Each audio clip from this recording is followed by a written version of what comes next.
Hello, faith leaders, and welcome to Breaktime. We are in Psalm 9, 13, and 14 that says this: Lord, see how many enemies persecute me.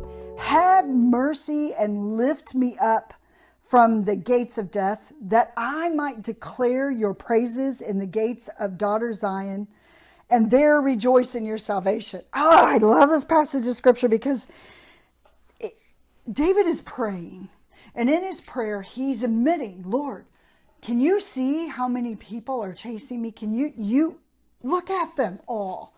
And so in the midst of your life, in the midst of your place, think like, try to imagine, Lord, you see the enemies that are surrounding me. Now, they're not actually chasing you with guns, I hope, but or weapons. They weren't guns, but weapons. But there may be enemies that are, hurting you in some other sort of way. But David says, this is what I want, Lord. I don't want to see my enemies and be bogged down by them and not be able to sing my praises to you. He wasn't a person that wasn't based on condition.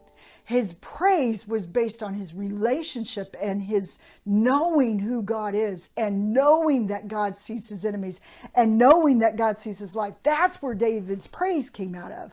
And again, it wasn't based upon his circumstances. It was based on his relationship. And so we get that all tied up. We get it. I don't know about you. I'm not going to speak for you, but sometimes I can get that flipped upside down thinking, okay, I'm going to praise if my circumstances are in my favor.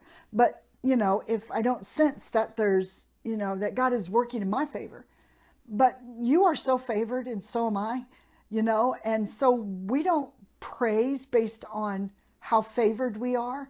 We praise based on whom God is. And so that turns turns the shadow off of me and places the delight in God, because when we're walking in our salvation, there should be daily praise just pouring out of us, because we're saved. And we're saved basically from ourselves, but we're saved. And that means for eternity, we get to do this thing called praise. And that's where David wanted to be. There was such a difference between death that David was referring to and salvation. Death is not a choice. Every single one of us is going to face it.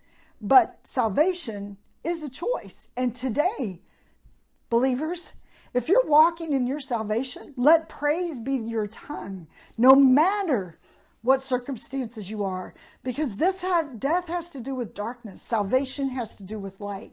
You are a child of the light. Have a blessed day.